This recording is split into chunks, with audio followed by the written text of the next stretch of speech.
بسم الله الرحمن الرحيم الحمد لله رب العالمين والصلاة والسلام على سيد المرسلين وخاتم النبيين محمد وعلى آله وصحبه أجمعين أما بعد. Respected listeners, today we completed the 27th part of the Qur'an.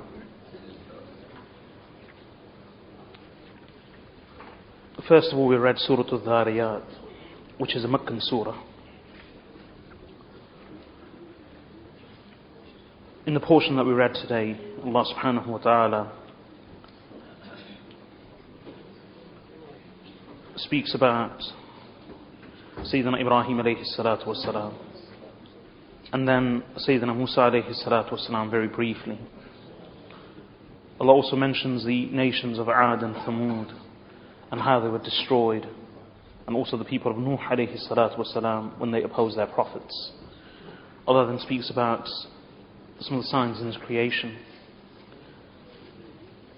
followed by a warning to all not to call out to anyone besides Allah. And then to console the Holy Prophet sallallahu alaihi wasallam, Allah Azza wa Jal tells him that do not be surprised or hurt that these people call you a magician, a sorcerer, a soothsayer, a mere poet, because for some strange reason this has always been the case with all of the Prophets alayhimu salatu wassalam. Whenever a messenger came to his people, they said he was a magician, or they said he was a madman. And Allah Azza wa Jal says, "Atawasaw bih." Allah asks, what do they leave a will to each other? Do they actually advise one another, nation to nation, generation after generation, that if ever a prophet comes to you from Allah, the first thing you should do is call him a magician, a sorcerer and a madman? So then the Prophet ﷺ was told by Allah, ignore them, for you are not one to be blamed, and you carry on with your work. Advise, for advice benefits the believers. Those who take heed, those whose hearts and minds have been sealed by Allah subhanahu wa ta'ala, you cannot affect them in any way. And then Allah reminds everybody that I have not created man and jinn except that they worship me. Then we read Surah Al-Tur. Surah Al-Tur is a Meccan surah. In here, Allah Azza wa Jal again in general speaks about the impending punishment upon those who reject the message of Rasulullah sallallahu alayhi wa sallam. Allah subhanahu wa ta'ala speaks about the day of judgment when they shall be thrust towards Jahannam. Allah also speaks about Jahannam and then Jannah. Allah speaks about some of the pleasures of Jannah in detail. Then again Allah reassures the Holy Prophet sallallahu alayhi wa sallam, consoling him, telling him that by the blessing of your Lord, you are neither a soothsayer nor are you mad. And they say that he is a poet. Neither is Prophet ﷺ a poet. They say, Allah further says that they say he has invented the speech from himself, meaning the Holy Qur'an.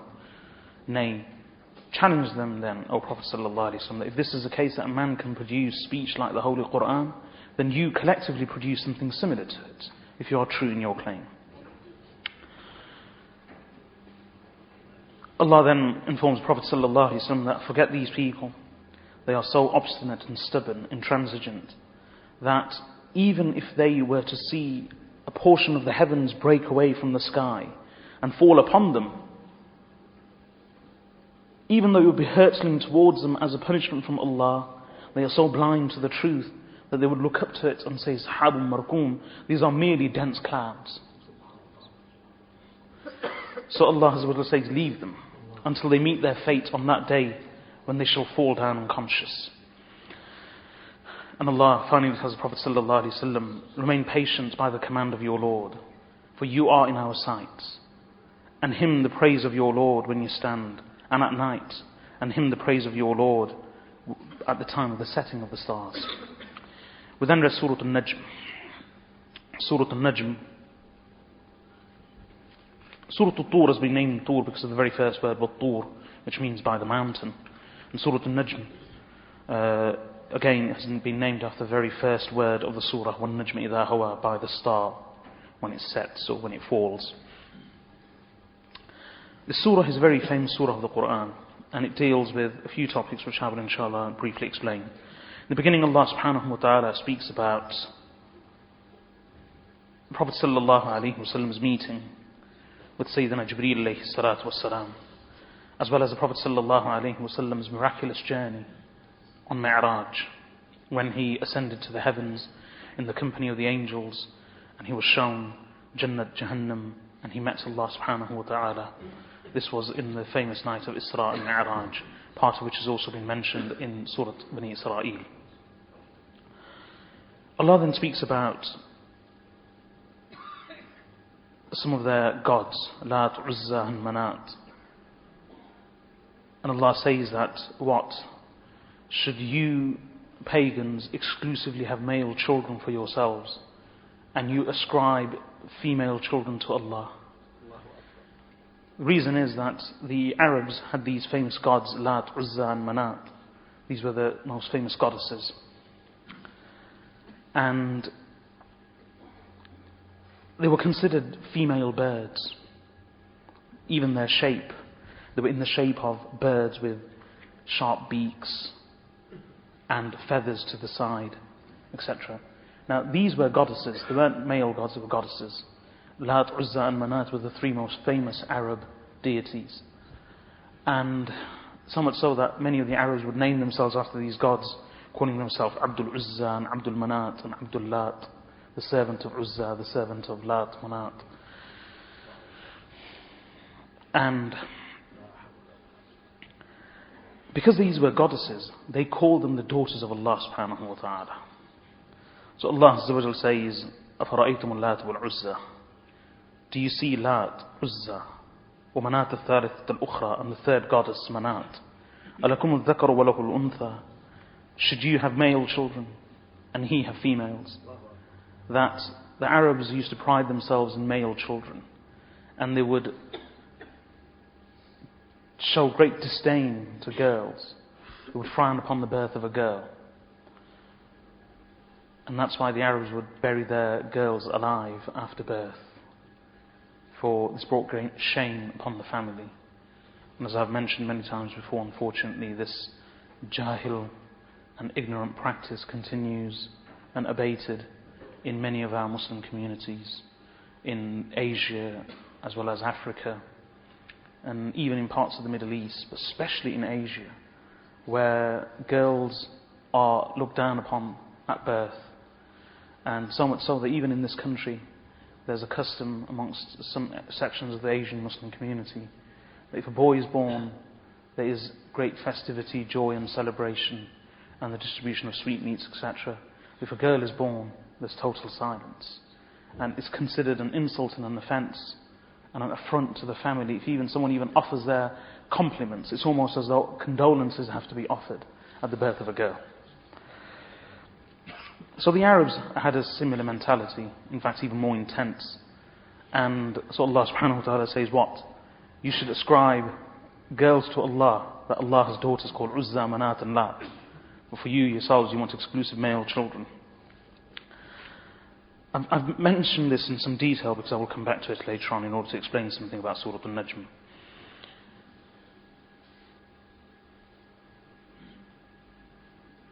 Allah also mentions here in the surah that the angels are not female, they're not feminine. Allah says, إِنَّ الَّذِينَ لَا يُؤْمِنُونَ بِالْآخِرَةِ لَيُسَمُّونَ الْمَلَائِكَةَ تَسْمِيَةَ الْأُنْثَى.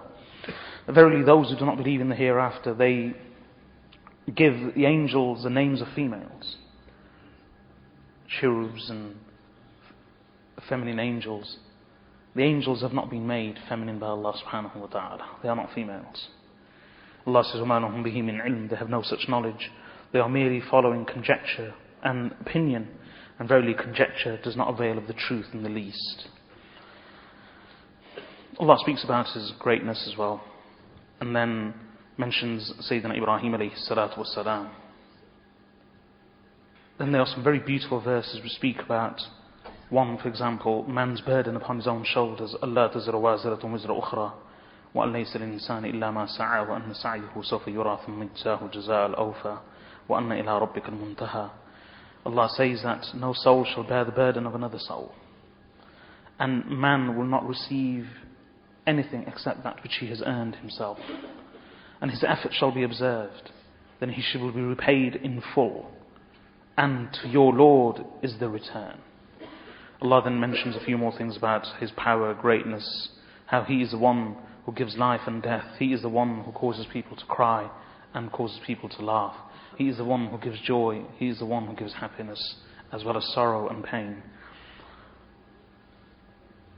He is the Lord of everything. He is the Lord who destroyed the former nations, such as Ad and Thamud, mighty civilizations. Then, in a very powerful way, the surah ends with a warning about the Day of Judgment, which is impending. That only Allah subhanahu wa ta'ala will reveal the Day of Judgment at its time. And then Allah says, what? Do you marvel, or are you amazed, or are you astounded at this speech of the Holy Qur'an? Do you laugh and you do not cry? Fall down in sajda before Allah and worship Him. Now, Surah Al-Najm is very famous. One, because of the contents of the surah, as well as the sheer force and power of the surah. It's also famous because of the satanic verses. It's a very beautiful story to this whole surah. When the Prophet ﷺ received this surah in Makkah al-Mukarramah, I believe the whole surah was revealed together. And the Prophet ﷺ recited this surah. He gathered the people of the Quraysh. Not everybody was there, but many Quraysh were there. And Muslims as well as non-Muslims. And the Holy Prophet ﷺ recited this surah. When he finished reciting it, since the surah ends with the command that prostrate to Allah and worship Him, every single person who was present there fell into sajda. Every single individual. There was one arrogant man who decided not to go into sajda. So what he did is that he picked up a piece of the earth and placed it on his forehead. Later he was killed. Not on that occasion, but he was killed by the Muslims in a battle. But apart from his symbolic sajda, everybody else actually fell down into sajda and remained there for a while, and then they raised their heads. Once this happened, there was a great hoo-ha, because the word spread in Mecca that many of the pagans have actually become Muslim. And they listened to the tilawah of the Holy Qur'an when the Prophet ﷺ read it.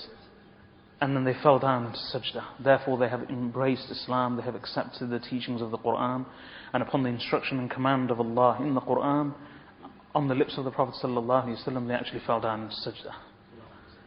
So there was a great commotion, because those few people who were not there, they began questioning why some of these greatest chieftains of the Quraysh had embraced Islam, even though they had opposed it till that day, till that moment. When those who had actually fallen into prostration realized what they had done, they began making excuses and explaining to their friends as to why they had actually fallen down into sajda and prostration. Because they said that we have not embraced, and we did not fall into prostration because of the Qur'an or because of Muhammad sallallahu alaihi wasallam. We only fell down into sajda because Muhammad sallallahu alaihi wasallam mentioned our goddesses in his recitation. And this has always been our point of contention. Remember, the Quraysh offered to the Prophet ﷺ that why don't we come to a compromise and a settlement? That for 1 year, all of the people of Mecca, you as well as us, we shall worship Allah alone. We shall follow your religion. And we will not worship the goddesses and the idols. And then for the next year, you Muslims, along with us, we will all worship Allah as well as our goddesses and our idols together. So in this way, we shall have peace. That's when Allah Azza wa Jalla revealed, قُلْ يَا أَيُّهَا الْكَافِرُونَ لَا أَعْبُدُ مَا تَعْبُدُونَ وَلَا أَنْتُمْ عَابِدُونَ مَا أَعْبُدُ وَلَا أَنَا عَابِدٌ مَا عَبَدْتُمْ وَلَا أَنْتُمْ عَابِدُونَ مَا أَعْبُدُ لَكُمْ دِينُكُمْ وَلِيَ دِينِ. That say, O Prophet sallallahu alaihi wasallam, say, O disbelievers, I do not worship that which you worship, and you do not worship that which I worship. And nor am I one to ever worship that which you worship, and nor are you ones to ever worship that which I worship. For you is your religion, and for me is my religion. So here, the Quraysh began to say that this has always been our point of contention, that we don't mind you worshipping only Allah, but do not say anything about our goddesses. And if you respect our goddesses, we will respect yours. We will respect Allah because they believed in Allah and respected Him anyway, or they claimed to revere Him. So they said that, the only reason we did sajda was not because of the Qur'an or because of Muhammad sallallahu alaihi wasallam. We did it because he mentioned the hallowed names of our goddesses. He mentioned Lat, Uzza and Manat. Now, indeed, Allah mentions their names. You see, this was just an excuse. Why did they actually fall down into sajda? How come the Muslims were to prostrate anyway? Why did the Quraysh and these Arabs who were not Muslims till then, who were pagans, why did they fall down into sajda? Through the sheer force and the eloquence of the Holy Qur'an. Surah Al-Najm is a prime example, a very beautiful example of the eloquence and the power of the Holy Qur'an. That this is no speech of man. This is no speech of man. Qur'an is very unique in its style, and it takes an artist to appreciate art. When it comes to Arabic, today most people cannot appreciate the beauty of the Arabic language because it's classical, the context is not correct, and it takes years and years of study on a very high scholarly level to be able to appreciate the beauty of the Holy Qur'an in its language, just the language. But in those days, the Qur'an was revealed in the everyday language of the Arabs. They were very eloquent. This was their peak achievement. As I've explained on numerous occasions, for the Arabs, the greatest distinction of their civilization, of their culture, and of their people was their speech. That's why if you look at the names that the Arabs gave themselves and non-Arabs, it reveals their thinking. They called Arabs Arab, and they called non-Arabs Ajam. Arab stems from the root word which means eloquence, the ability to express. Because the Arabs felt there was no one on earth who could express their feelings and emotions and their thoughts and convey these inner feelings in language as well as the Arabs. And true, Arabic is an amazing language. An Ajam, every non-Arab was an Ajam. An Ajam stems from the root word which ultimately means dumb. So even though they spoke and they had their language and their culture and their history and their civilization, their speech was nothing. It amounted to nothing. And in comparison to the Arabs, the most eloquent non-Arab was a dumb fool. So that just shows what they thought of their language. And Allah Azza wa Jal has honoured the Arabic language by revealing the Holy Qur'an in Arabic. It's the language of the Qur'an, it's the language of Rasulullah sallallahu alayhi wa sallam. And in one narration, it's been mentioned that it shall be the language of the people of Jannah. So the Arabs, the Quraysh especially, they were poets. And all their philosophy and their teachings and their culture and history was in the language itself. And they were able to appreciate the Arabic language. Now I mentioned when I was explaining Surah Yusuf that once a very prominent scholar and an eminent poet, Arab poet, he was asked, what convinced you that the Holy Qur'an is not the speech of man but it's the speech of Allah? So he said, I heard one sentence of the Qur'an, and having heard that sentence I was convinced that no man could have uttered these words. Just one sentence. And that one sentence was a sentence of Surah Yusuf, in which Allah says, فَلَمَّا اسْتَيْأَسُوا مِنْهُ خَلَصُوا نَجِيًّا. That when the brothers despaired of the younger brother, when they despaired of him, they retreated in seclusion, whispering amongst themselves. Now, that's the translation of the sentence. And the Arabic is just فَلَمَّا اسْتَيْأَسُوا مِنْهُ خَلَصُوا نَجِيًّا. And to most of us, even those who understand Arabic, there's nothing uniquely remarkable about this one sentence. فَلَمَّا اسْتَيْأَسُوا مِنْهُ خَلَصُوا نَجِيًّا. That when they despaired of him, they retreated in seclusion, whispering amongst themselves. But this mighty Arab poet heard this one sentence, and because he could appreciate the beauty, the art, the eloquence, and the sheer magic in these words, because of that one sentence, he said, this cannot be the speech of man, this must be divine. So imagine the rest of the Qur'an. And that's why the Quraysh, Sayyidina Abu Bakr radiyallahu ta'ala anhu, he would sit outside his house and recite the Qur'an.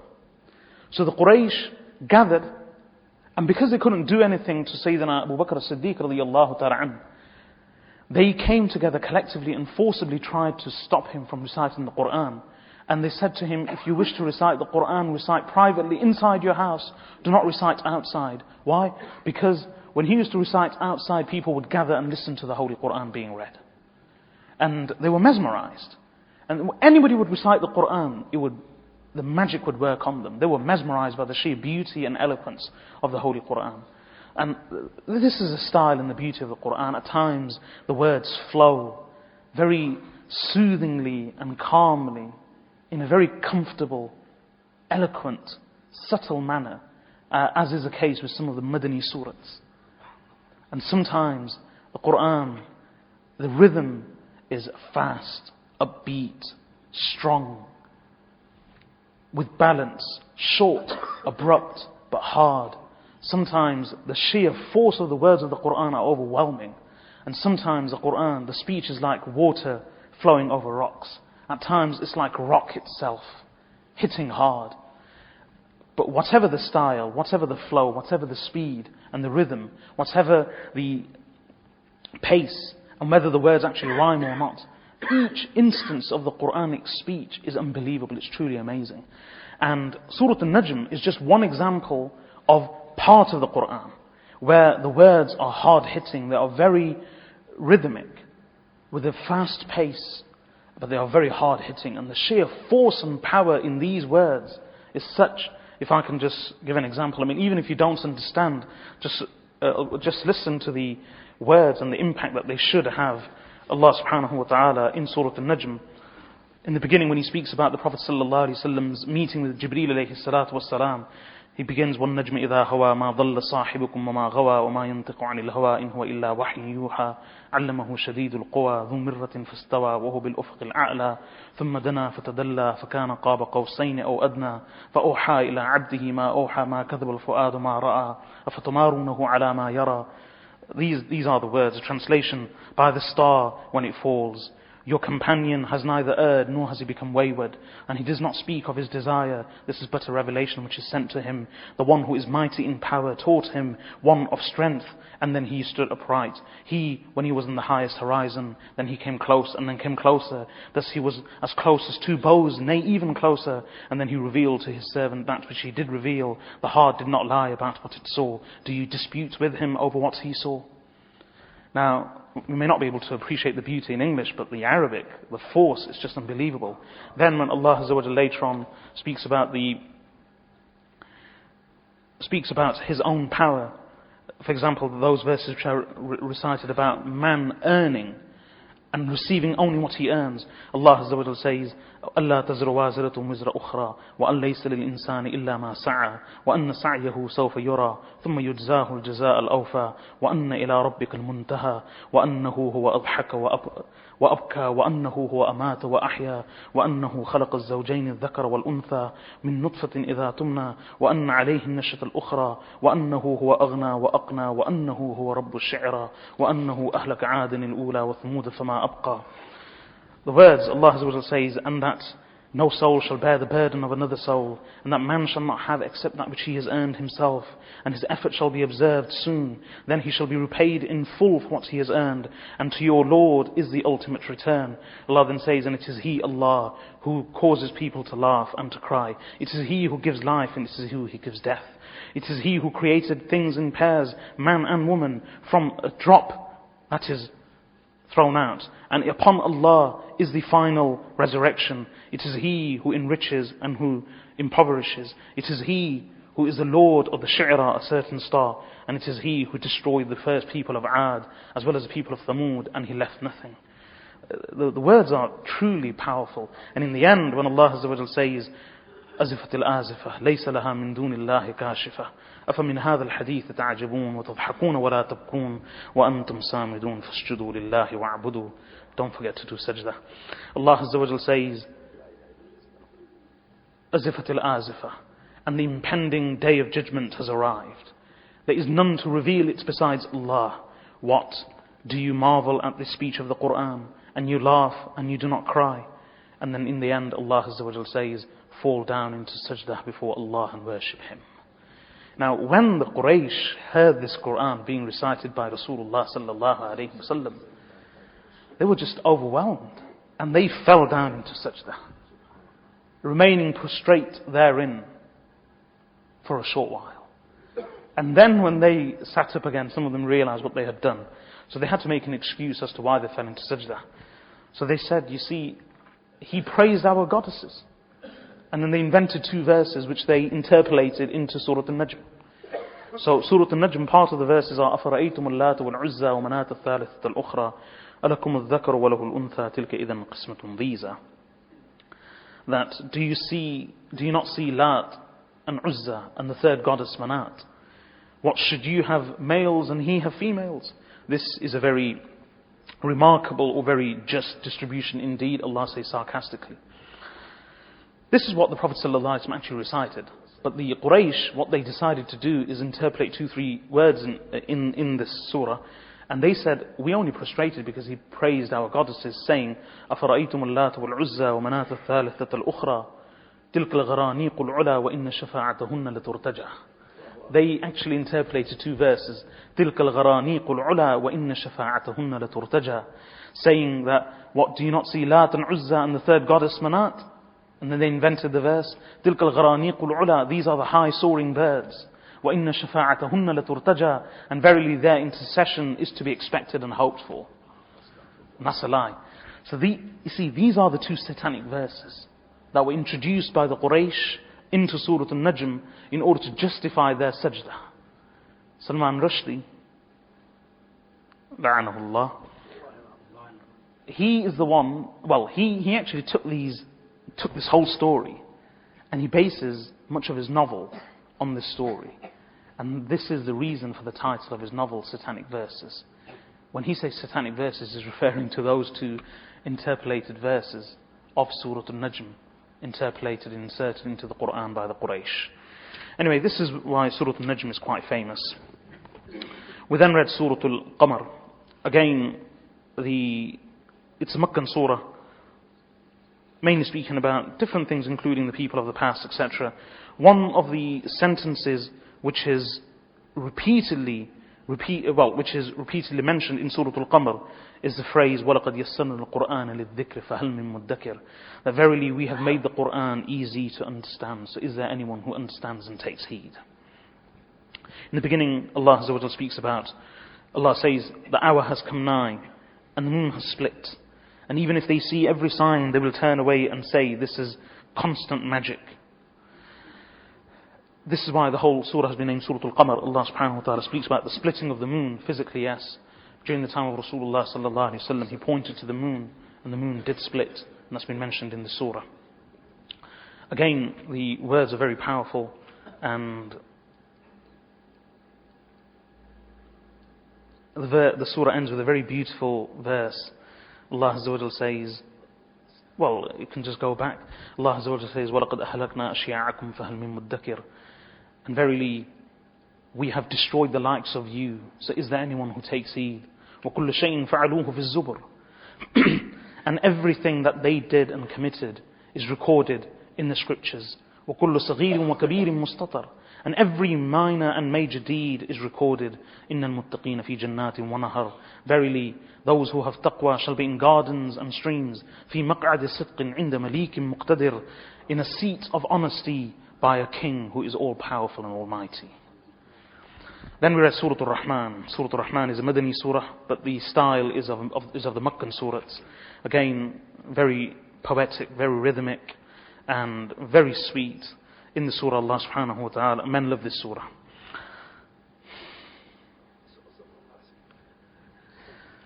I said men love this surah.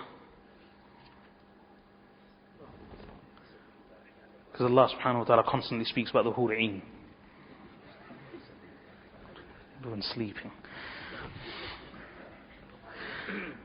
Allah Azza wa Jalla in Surah Al-Rahman, it's Madani Surah, but the style is that of the Meccan surahs.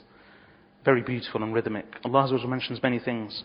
The signs of His creation, how Allah created man, the jinn, how Allah speaks about some of the signs of His creation, such as the two oceans that meet, or do not meet, but are storming side by side, etc. Allah Azza wa Jalla speaks about the ships.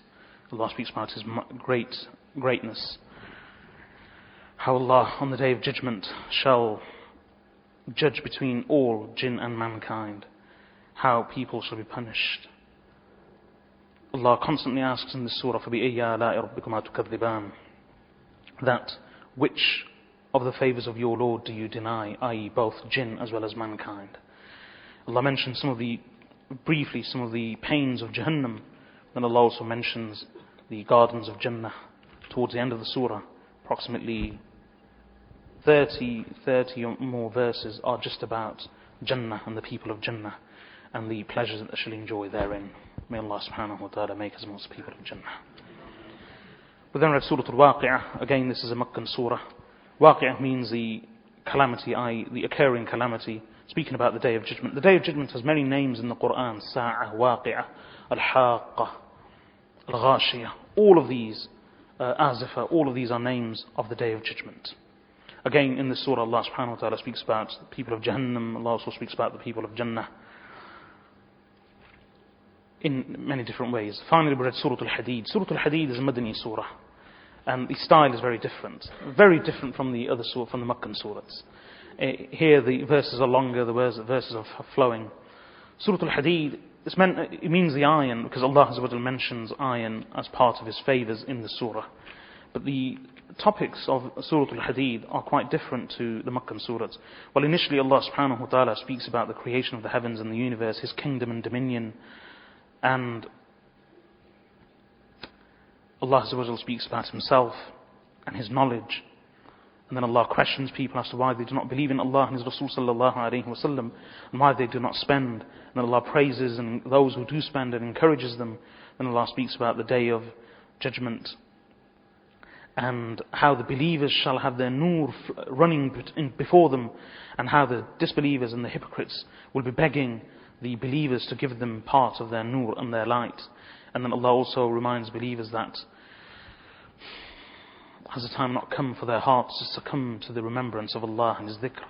Allah then speaks about the reality of the worldly life and what we should really be aiming for. And then towards the end, Allah Azza wa Jalla briefly mentions Sayyidina Nuh alayhi salatu wasalam and the other prophets, and Sayyidina Isa alayhi salatu wasalam. And then Allah Azza wa Jalla instructs believers to adopt the taqwa of Allah and believe in His Messenger sallallahu alayhi wa sallam. And in return, Allah will give us His mercy and His nur. With this, the surah ends. I mentioned these topics very briefly, but if I can just translate some of the verses of Surah Al-Hadeeth, which I said speak about the greatness of Allah and other topics, you will realize how beautiful this surah is. It's one of the best surahs to read if someone is actually feeling subdued and under the weather or sad. When one does the dhikr of Allah subhanahu wa ta'ala, the dhikr of Allah Azza wa Jal relieves people, consoles and comforts them. However, this is only if they are subdued and saddened for genuine reasons, if they are the ones who have truly suffered at the hands of others. If they have inflicted pain on others themselves, if they are the ones who have committed the sin, they are the ones who are unjust, or if they feel subdued and wronged for the wrong reasons, then the dhikr of Allah subhanahu wa ta'ala will not console or comfort them. For everything to work, there has to be, the right circumstances have to be in place, the right conditions and requirements have to be met and fulfilled. It's true even for the dhikr of Allah subhanahu wa ta'ala. Because Allah Azza wa Jalla makes a promise, أَلَا بِذِكْرِ اللَّهِ تَطْمَئِنُّ الْقُلُوبُ, that verily the hearts find solace and comfort in the dhikr of Allah subhanahu wa ta'ala. Now, if that's not working, there's nothing wrong in the dhikr of Allah, there's something wrong in that individual. Anyway, some of the verses, subhanAllah, Surah Al-Hadeeth in the beginning, Allah subhanahu wa ta'ala says, سبح لله ما في السماوات والأرض وهو العزيز الحكيم. له ملك السماوات والأرض يحيي ويميت وهو على كل شيء قدير هو الأول والآخر والظاهر والباطن وهو بكل شيء عليم. Allah says, all that is in the heavens and the earth, hymns the praise of Allah, and He is Almighty, All-Wise. To Him belongs the kingdom of the heavens and the earth. He gives life and He gives death, and He is all-powerful over all things. He is the first and the last, and the inward, and the outward and the inward, and He is all knowledgeable of all things. He created the heavens and the earth. It is He who created the heavens and the earth in 6 days. Then He became mustawi upon the arsh. He knows that which enters the earth, and that which emerges from it, and that which descends from the heavens, and that which rises up to it. And He is with you wherever you may be, and Allah is watchful over all that you do. To Allah belongs the dominion of the heavens and the earth, and to Allah all things shall return. He merges the night into the day and the day into the night, and He is a knower of the secrets of the hearts. Then later Allah subhanahu wa ta'ala, after encouraging people to spend in the way of Allah, speaking about the day of judgment and how the difference between the believers and the disbelievers and the hypocrites, Allah Azza wa Jalla says, on the day that you shall see the believing men and believing women, their light shall be racing in front of them and to their right hand side. It shall be said to them that receive your glad tidings today, gardens beneath which rivers flow, therein you shall reside forever. This is the great success. On the day when the hypocrites, the men and the women, will say to the believers, Unzuruna, consider us, naqtabis min nurikum, allow us to partake of your light. It shall be said to them, return behind you and seek your own light. And then a wall shall be erected in between them. This wall will have a door. The inside of this wall, therein shall be mercy, but outside the wall there shall be nothing but punishment. Later Allah also says in the surah, has a time not come for the believers that their hearts succumb and soften to the dhikr of Allah and to that truth which has been revealed, and that they do not become like those who were given the book before them, that's a long time passed over them, and thus their hearts became hard. And many of them are disbelievers. Know that Allah resurrects the earth even after its death. Verily we have made clear the signs so that you may understand. And then Allah later speaks about the reality of worldly life and what we should be doing regarding our Jannah, our Akhirah and the world. Allah Azza wa Jalla says, know that the worldly life is only play and jest and embellishment and rivalry and pride amongst yourselves and rivalry in wealth and in children. The worldly life is like the rain which impresses the farmers. The worldly life is like the rain whose vegetation impresses the farmers. Then this vegetation withers. Then it becomes yellow. Then it becomes stubble. And in the hereafter there shall either be a severe punishment or forgiveness from Allah and His pleasure. And the worldly life is but a thing of deception. Hasten towards forgiveness from your Lord, and a garden whose expanse is the expanse of the heavens and the earth, that has been prepared for those who believe in Allah and His messengers, alayhimus salatu wassalam. This is a bounty of Allah that He bestows upon whom He wishes, and Allah is full of great bounty. And Allah subhanahu wa ta'ala mentions 2 verses. Subhanallah, if someone is given the tawfiq to believe in these 2 verses, he shall be content with the qadr of Allah Azza wa Jalla. Allah Azza wa Jalla says, ما أصاب من مصيبة في الأرض ولا في أنفسكم إلا في كتاب من قبل أن نبرأها إن ذلك على الله يسير لكي لا تأسوا على ما فاتكم ولا تفرحوا بما آتاكم والله لا يحب كل مختال فخور. No misfortune befalls you in the earth and nor in yourselves, except that it is already decreed in the book before we cause it to come to pass. Verily this is easy upon Allah, so that you may not regret that which has missed you, and you may not be arrogant over that which Allah has given you. And Allah does not like every proud, boastful, arrogant person. These 2 verses are the qadr of Allah Azza wa Jal. Any misfortune befalls a person, then to realize that this is from the qadr of Allah subhanahu wa ta'ala, and to be humble before Allah, not to be proud of what Allah has given one, for Allah can take it away and deprive you of it instantly. And not to be sorrowful and regretful over that which has escaped a person, for that is the qadr of Allah subhanahu wa ta'ala. But again, you see, these verses apply if you are genuine and sincere. Allah says, no musibah, ma asaba min musibatin fil ard. no musibah, no calamity, misfortune befalls anyone, befalls you upon the earth, and neither in yourselves, except that this is decreed in the book. These verses should be of comfort to those who are humble. If you're a musibat yourself, if you're a musibat, a calamity and a misfortune yourself, these verses don't apply. Finally, Allah subhanahu wa ta'ala speaks about the Prophets alayhi salatu wasalam, as I mentioned, and then the surah ends. May Allah Azza wa Jalla give us a tawfiq to understand. Wa sallallahu wa sallam ala abdihi wa rasulih nabiyyina Muhammad wa ala alihi wa sahbihi ajma'in. Subhanakallah wa bihamdika.